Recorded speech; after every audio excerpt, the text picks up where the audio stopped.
Suurin osa EUn kääntäjistä toimii Luxemburgissa. Luxemburg on todella miellyttävä paikka asua. Täällä on paljon luontoa, maa on pieni, rauhallinen ja turvallinen.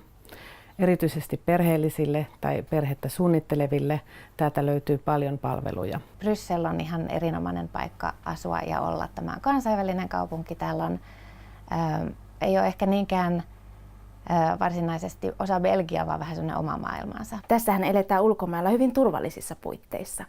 Et meillä on tässä tämä monikielinen ja monikulttuurinen työyhteisö ja kansainvälinen ympäristö, joka rikastuttaa elämää ihan valtavasti.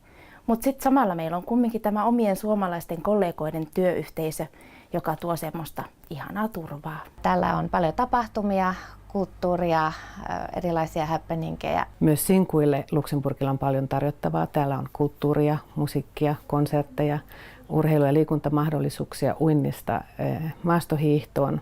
Yksi Brysselin parhaita puolia on se, että täältä pääsee nopeasti pois. Eli suomalaiselle varsinkin on aika hohdokasta se, että voi istua junaan ja vajaan puolentoista tunnin kuluttua on Pariisissa ja parin tunnin päästä Lontoossa, Kölnissä tai Amsterdamissa.